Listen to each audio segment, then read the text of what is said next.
شکر کی برکتیں. پہلے اسے سنیے. عاشقان رسول کی دینی تنظیم دعوت اسلامی کی مجلس المدینۃ العلمیہ اسلامک ریسرچ سینٹر کی جانب سے چند سال پہلے 2 کتابیں الشکر للہ اردو نام شکر کے فضائل اور جلد بازی کے نقصانات جاری ہوئی. ان دونوں کتابوں کا پڑھنا ہر مسلمان کے لیے بہت فائدہ مند ہے. الشکر للہ کتاب تقریباً 1150 سال پہلے کے عظیم بزرگ حضرت امام ابو بکر عبداللہ بن محمد قرشی المعروف امام ابن ابی دنیا رحمت اللہ علیہ کی ہے، جس کا اردو نام شکر کے فضائل ہے، جبکہ کتاب جلد بازی کے نقصانات المدینۃ العلمیہ کے شعبے اصلاحی کتب کی طرف سے تیار کی گئی. یہ دونوں کتابیں اپنے موضوع اور مضمون کے اعتبار سے بہت پیاری ہیں. امیر اہل سنت بانی دعوت اسلامی حضرت علامہ مولانا محمد الیاس عطار قادری دامت برکاتہم العالیہ نے مدنی مذاکرے میں چند بار شکر کے فضائل کتاب پڑھنے کی ترغیب ارشاد فرمائی ہے. الحمدللہ اس رسالے میں ان دونوں کتابوں کے مختلف مقامات سے چند اہم باتیں جمع کی گئی ہیں. اس رسالے کے پڑھنے سے علم دین کا شوق رکھنے والوں کو دونوں کتابیں پڑھنے کا ذہن بنے گا. رضا الہی اور حصول ثواب کے لیے خود بھی پڑھیے اور اپنے مرحومین کے ایصال ثواب کے لیے تقسیم بھی کیجیے.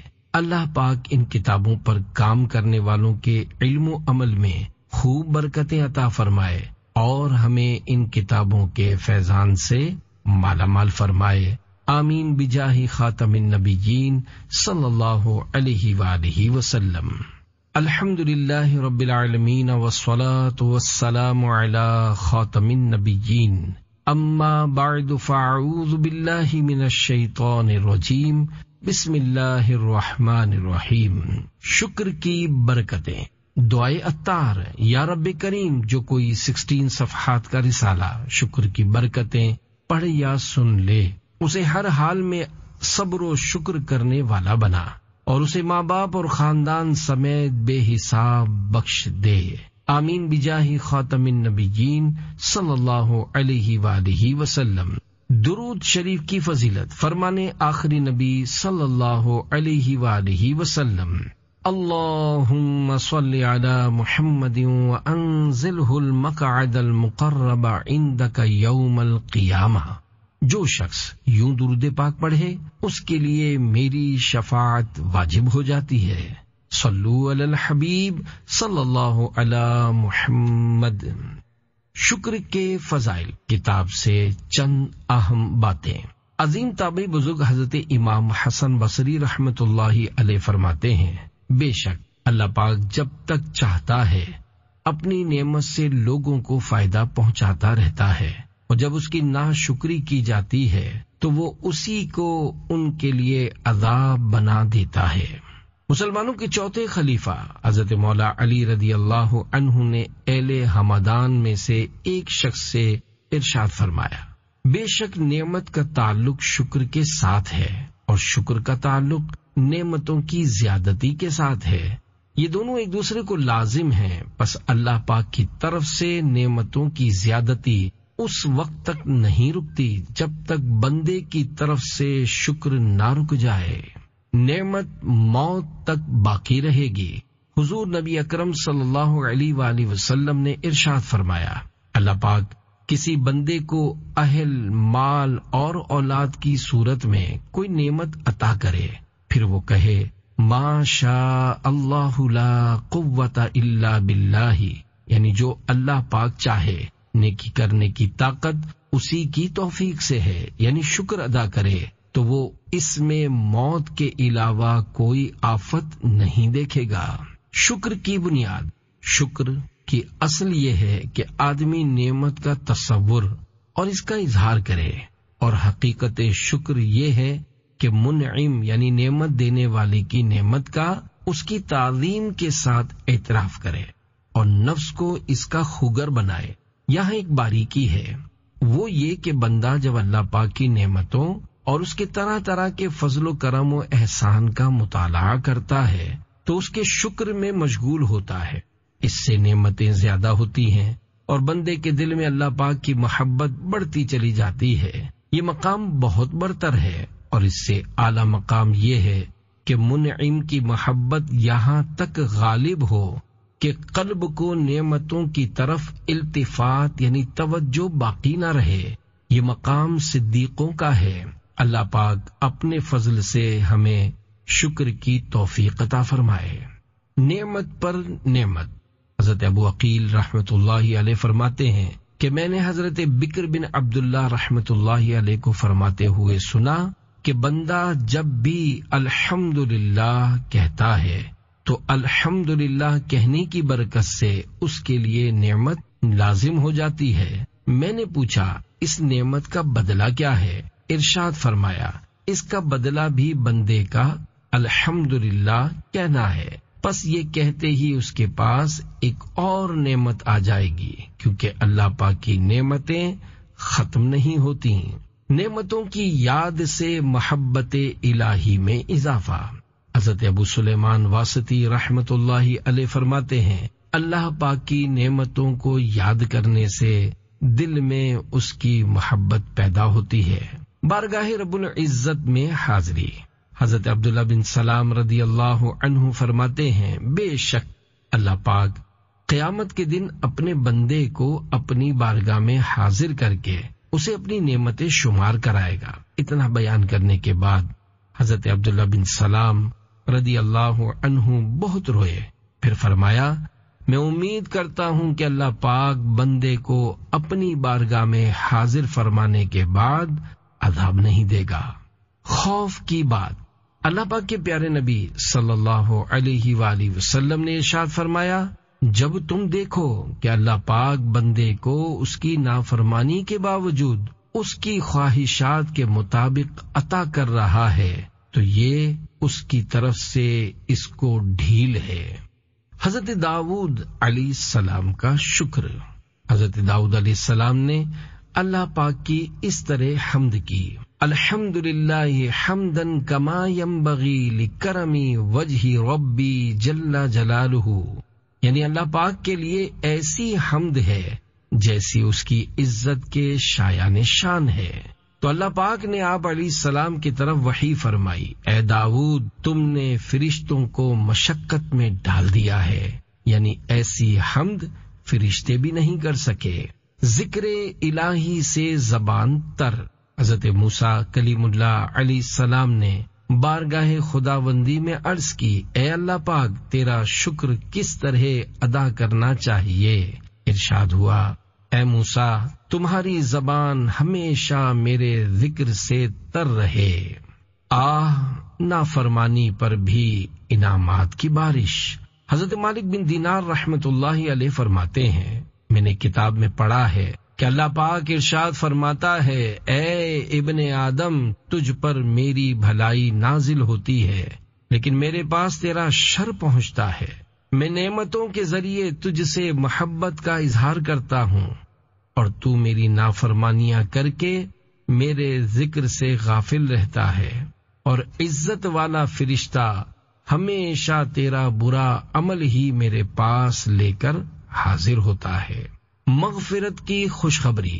فرمان آخری نبی صلی اللہ علیہ وآلہ وسلم اللہ پاک کسی بندے کو نعمت عطا فرماتا ہے اور وہ اس بات کا یقین کر لیتا ہے کہ یہ اللہ پاک کی طرف سے ہے تو اللہ پاک اس کے لیے اس نعمت کا شکر ادا کرنا لکھ دیتا ہے، اور جب اللہ پاک گناہ پر بندے کی شرمندگی دیکھتا ہے تو اس کی مغفرت طلب کرنے سے پہلے ہی اسے بخش دیتا ہے۔ اور جب کوئی شخص دینار کے عوض کپڑا خرید کر پہنتا ہے اور اللہ پاک کا شکر ادا کرتا ہے تو اس سے پہلے کہ کپڑے اس کے گھٹنوں تک پہنچے اللہ پاک اس کی مغفرت فرما دیتا ہے، بخش دیا جاتا ہے۔ حضرت معاویہ بن قرہ رحمت اللہ علیہ فرماتے ہیں کہ جو شخص نیا کپڑا پہنتے وقت بسم اللہ والحمد للہ کہہ لے اسے بخش دیا جاتا ہے، اور جو کھانا کھاتے وقت بسم اللہ والحمد للہ کہہ لے وہ بھی بخشا جاتا ہے، اور جو پانی پیتے وقت بسم اللہ والحمد للہ کہہ لے اس کی بھی مغفرت فرما دی جاتی ہے۔ نبی کریم صلی اللہ علیہ وآلہ وسلم کا فرمان برکت نشان ہے، جب اللہ پاک کسی بندے کو نعمت عطا فرماتا ہے تو اس پر اپنی نعمت کا اثر دیکھنا پسند فرماتا ہے۔ خوف کی بات، اللہ پاک ارشاد فرماتا ہے، اے ابن آدم، جب تو اس حال میں میری نعمتوں میں پلے کہ میری نافرمانی میں بھی لوٹ پوٹ ہوتا ہے تو مجھ سے ڈر کہ کہیں تجھے تیرے گناہوں کی وجہ سے ہلاک نہ کر دوں۔ اے ابن آدم، مجھ سے ڈر اور جہاں چاہے سو۔ شکر ادا کرنے والا قلی۔ واقعہ حضرت بکر بن عبداللہ رحمت اللہ علیہ بیان کرتے ہیں کہ میں ایک قلی یعنی بوجھ اٹھانے والے سے ملا جو وزن اٹھائے ہوئے الحمدللہ اور استغفر اللہ کہے جا رہا تھا۔ میں اس کے فارغ ہونے کا انتظار کرنے لگا۔ جب اس نے اپنی پیٹھ سے بوجھ اتار دیا تو میں نے اس سے پوچھا، کیا تم اس سے اچھا کوئی کام نہیں کر سکتے؟ اس نے کہا، کیوں نہیں، میں اچھا کام کر سکتا ہوں، قرآن پاک پڑھ سکتا ہوں، لیکن بندہ چونکہ نعمت اور گناہ کے درمیان رہتا ہے اس لیے میں اس کی کامل نعمتوں پر اس کا شکر ادا کرتا ہوں اور اس سے اپنے گناہوں کی معافی مانگتا ہوں۔ میں نے کہا، یہاں کا قلی بھی بکر بن عبداللہ سے زیادہ سمجھدار ہے۔ پانی کا شکر۔ اللہ پاک کے پیارے پیارے آخری نبی صلی اللہ علیہ وآلہ وسلم پانی نوش فرماتے تو یہ کلمات کہتے، الحمدللہ الذی جعلہ عذبا فراتا برحمتہ ولم یجعلہ ملحا اجاجا بذنوبنا۔ ترجمہ، تمام تعریفیں اللہ پاک کے لیے ہیں جس نے محض اپنی رحمت سے اسے یعنی پانی کو میٹھا نہایت شیریں بنایا اور ہمارے یعنی امت کے گناہوں کی وجہ سے اسے کھاری نہایت تلخ یعنی کڑوا نہ بنایا۔ عافیت اور شکر۔ ایک عالم دین کا فرمان ہے، میں نے اپنے معاملے میں غور و فکر کیا تو عافیت و شکر کے علاوہ کسی بھلائی کو شر سے خالی نہ پایا۔ بہت سے لوگ مصیبت میں بھی شاکر رہتے ہیں اور کئی لوگ عافیت میں ہونے کے باوجود شکر گزار نہیں ہوتے۔ بس جب تم خدا سے مانگو تو یہ دونوں مانگو۔ عیب چھپے ہوئے ہیں۔ حضرت سفیان ثوری رحمت اللہ علیہ فرماتے ہیں، اللہ پاک کی طرف سے بندے کے عیوب کی پردہ پوشی عافیت کی علامت ہے۔ ہلاکت سے محفوظ۔ حضرت ابو العالیہ رفیع بن مہران رحمت اللہ علیہ فرماتے ہیں، مجھے امید ہے کہ نعمت پر اللہ پاک کا شکر ادا کرنے والا اور گناہ کی معافی مانگنے والا بندہ ہلاک نہیں ہوگا۔ نعمت کی قدر۔ اللہ پاک کے محبوب صلی اللہ علیہ وآلہ وسلم نے ارشاد فرمایا، جب تم میں سے کوئی اللہ پاک کی نعمتوں کی قدر جاننا چاہے تو اپنے سے کم نعمت والوں کو دیکھے، زیادہ والوں کو نہ دیکھے۔ آئینہ دیکھ کر پڑھنے کی دعا۔ نبی مکرم صلی اللہ علیہ وآلہ وسلم جب آئینے میں اپنا رخ انور دیکھتے تو یہ دعا پڑھتے، الحمدللہ الذی سوى خلقی فعدلہ وکرم صورت وجہی وحسنہا وجعلنی من المسلمین۔ یعنی تمام تعریفیں اللہ پاک کے لیے ہیں جس نے درست طریقے سے میری تخلیق فرمائی، میرے چہرے کو مکرم اور خوبصورت بنایا اور مجھے مسلمانوں میں شامل رکھا۔ مصیبت میں نعمت۔ حضرت حبیب بن عبید رحمت اللہ علیہ فرماتے ہیں، اللہ پاک بندے کو کسی بھی مصیبت میں مبتلا فرماتا ہے تو اس میں اس کی نعمت بھی ہوتی ہے، اور وہ یہ کہ اللہ پاک نے اس کو اس سے سخت مصیبت میں مبتلا نہیں فرمایا، حالانکہ اگر وہ چاہتا تو اس سے بھی سخت مصیبت میں گرفتار کرتا۔ مصیبت آنے کا سبب۔ حضرت وہب بن منبہ رحمت اللہ علیہ فرماتے ہیں، مصیبت اس لیے نازل ہوتی ہے تاکہ اس کے سبب بندہ رب کی بارگاہ میں دعا کرے۔ نعمتوں پر شکر کرنا رب کو پسند ہے۔ تمہارا رب اس بات کا زیادہ حقدار ہے کہ تم خود کو اس بات کا عادی بناؤ کہ اس کی نعمتوں پر اس کا شکر بجا لاؤ۔ وہ تم پر پہلے بھی احسان کرتا رہا، اب بھی کرے گا۔ اللہ پاک کی قسم، اس کا شکر ادا کرنا بندوں کو بدلہ دینے سے بہت آسان ہے، کیونکہ وہ بندوں سے اتنے شکر پر راضی ہو جاتا ہے کہ وہ اس کی حمد کریں۔ ایمان پر شکر الہی۔ حضرت احمد رحمت اللہ علیہ فرماتے ہیں، میں نے حضرت ابو معاویہ اسود رحمت اللہ علیہ سے عرض کی، اے ابو معاویہ، ایمان اللہ پاک کی کتنی بڑی نعمت ہے، ہم اس سے دعا کرتے ہیں کہ وہ ہم سے یہ نعمت واپس نہ لے۔ انہوں نے ارشاد فرمایا، نعمت عطا کرنے والے پر حق ہے کہ وہ جس کو نعمت عطا فرمائے پوری عطا فرمائے۔ حضرت ابو معاویہ اسود یمان رحمت اللہ علیہ نے فرمایا، اللہ پاک سب سے بڑا کریم ہے کہ جو نعمت عطا فرماتا ہے پوری عطا فرماتا ہے، کوئی عمل کرواتا ہے تو قبول فرماتا ہے، ایک شخص کی برکت سے سب کی حاجتیں پوری۔ حضرت عبد الرحمن بن زید بن اسلم رحمت اللہ علیہ ارشاد فرماتے ہیں، اجتماع میں کبھی ایک شخص ایسا ہوتا ہے کہ وہ اللہ پاک کی حمد کرتا ہے تو تمام شرکائے اجتماع کی حاجتیں پوری کر دی جاتی ہیں۔ سب سے چھوٹی نعمت۔ حضرت ابو ایوب احمد بن محمد بن جابر قرشی رحمت اللہ علیہ فرماتے ہیں کہ حضرت داؤد علیہ السلام نے بارگاہ خداوندی میں عرض کی، اے اللہ پاک، مجھے اپنی سب سے چھوٹی نعمت کے متعلق خبر دے۔ تو اللہ پاک نے ان کی طرف وحی نازل فرمائی، اے داؤد، سانس لو۔ انہوں نے سانس لیا تو اللہ پاک نے ارشاد فرمایا کہ یہ تم پر میری سب سے چھوٹی نعمت ہے، کھانے کی نعمتوں کا حساب نہ ہوگا۔ حضرت تمیم بن سلمہ رحمت اللہ علیہ فرماتے ہیں، مجھے یہ بات بیان کی گئی ہے، جب بندہ کھانے کی ابتدا میں بسم اللہ پڑھے اور آخر میں الحمدللہ کہے تو اس سے کھانے کی نعمتوں کے بارے میں سوال نہیں ہوگا، میرا شکر ادا کیا جائے۔ عظیم تابعی بزرگ حضرت حسن بصری رحمت اللہ علیہ فرماتے ہیں کہ اللہ پاک نے جب حضرت آدم علیہ السلام کو پیدا کیا تو ان کی دائیں کروٹ سے جنتیوں کو اور بائیں کروٹ سے دوزخیوں کو نکالا اور وہ زمین پر چلنے لگے۔ ان میں سے کچھ اندھے، کچھ بہرے اور کچھ مصیبت زدہ تھے۔ تو حضرت آدم علیہ السلام نے عرض کی، اے میرے رب، تو نے میری اولاد کو ایک جیسا پیدا نہیں فرمایا؟ تو اللہ پاک نے ارشاد فرمایا، اے آدم، میں چاہتا ہوں کہ میرا شکر ادا کیا جائے۔ آئینہ دیکھ کر پڑھنے کی ایک اور دعا۔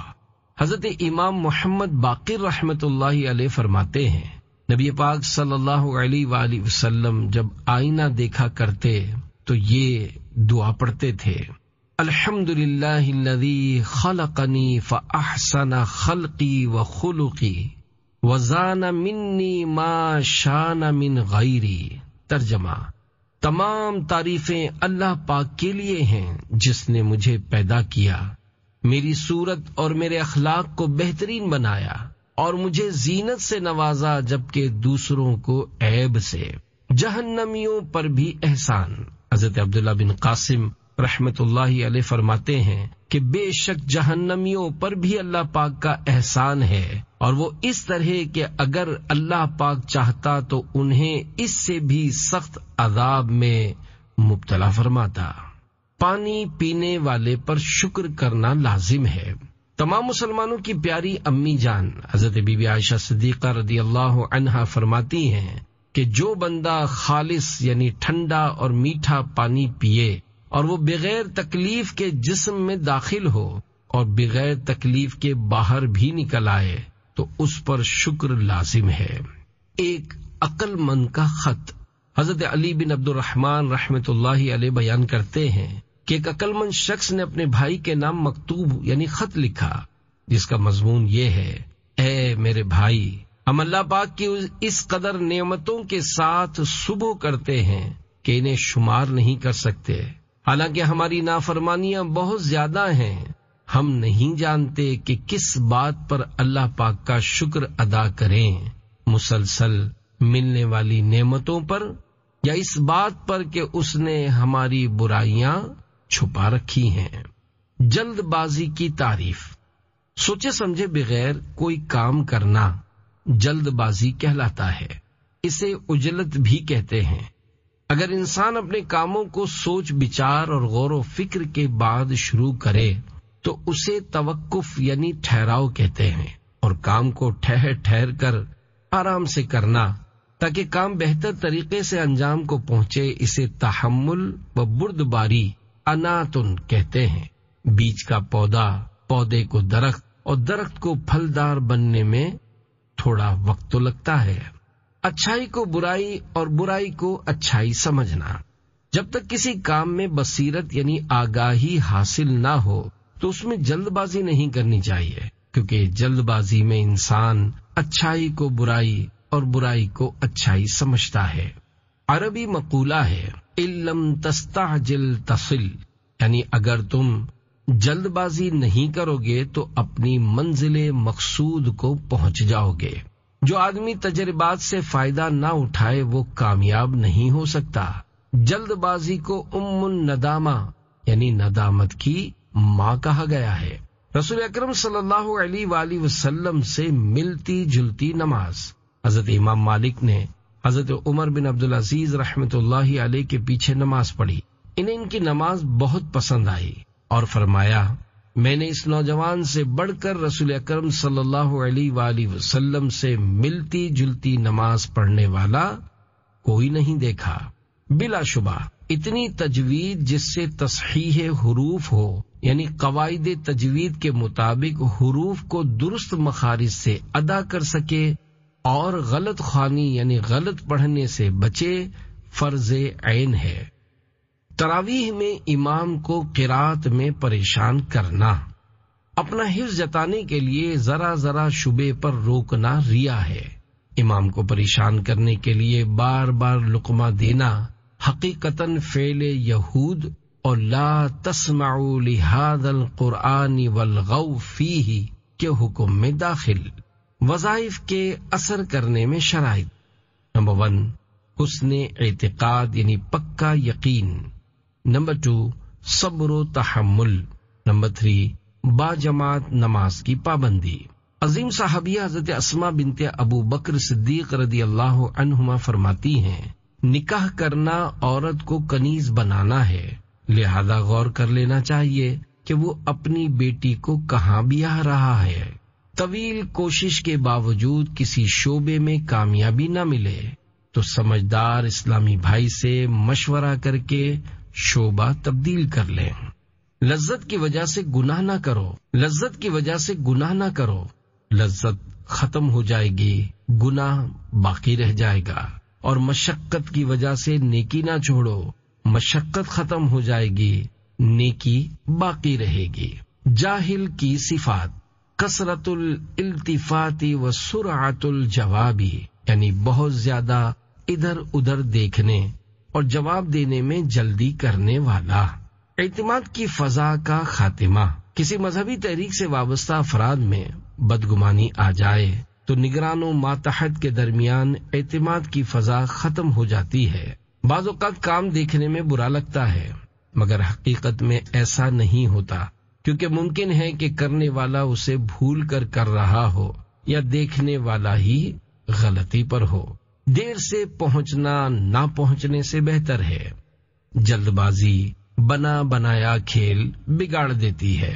اصلاح کا انداز، صحابی رسول حضرت ابو درداء رضی اللہ عنہ نے فرمایا، لوگوں کے سامنے کسی کو سمجھانا ذلیل کرنا ہے، جبکہ تنہائی میں سمجھانا مزین یعنی سنوارنا کرنا ہے۔ خواہش کا جواب، حضرت عمر بن عبدالعزیز رحمۃ اللہ علیہ سے پوچھا گیا، ما تشتہی، یعنی آپ کی کیا خواہش ہے؟ فرمایا، ما یقضی اللہ، یعنی جو اللہ پاک کا حکم ہو۔ انسان کے فضل و کمال کا جوہر یعنی قابلیت بولنے کے بعد ہی ظاہر ہوتا ہے۔ حضور اکرم صلی اللہ علیہ وآلہ وسلم نے فرمایا، کام تدبیر یعنی سوچ بچار سے اختیار کرو، پھر اگر اس کے انجام میں بھلائی دیکھو تو کر گزرو، اور اگر گمراہی کا خوف کرو تو باز رہو۔ شرح حدیث، جو کام کرنا ہو پہلے اس کا انجام سوچو پھر کام شروع کرو۔ اگر تمہیں کسی کام کے انجام میں دینی یا دنیاوی خرابی نظر آئے تو کام شروع ہی نہ کرو، اور اگر شروع کر چکے ہو تو باز رہ جاؤ، اسے پورا نہ کرو۔ حدیث پاک میں ہے، اطمینان ہر چیز میں ہو سوائے آخرت کے کام میں۔ شیطان کار خیر یعنی بھلائی کے کام میں تاخیر کروا کر پھر اس سے رکوا دیتا ہے۔ جنابت یعنی غسل فرض ہونے کی حالت میں کم از کم وضو کر کے سوئیے۔ ہماری شریعت میں ہے جس پر غسل واجب ہے اسے چاہیے کہ نہانے میں تاخیر نہ کرے۔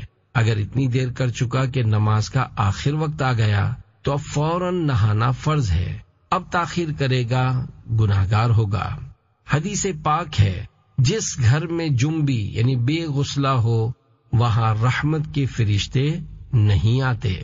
حدیث پاک میں ہے، توبہ میں تاخیر سے بچو کہ موت جلد آ جاتی ہے۔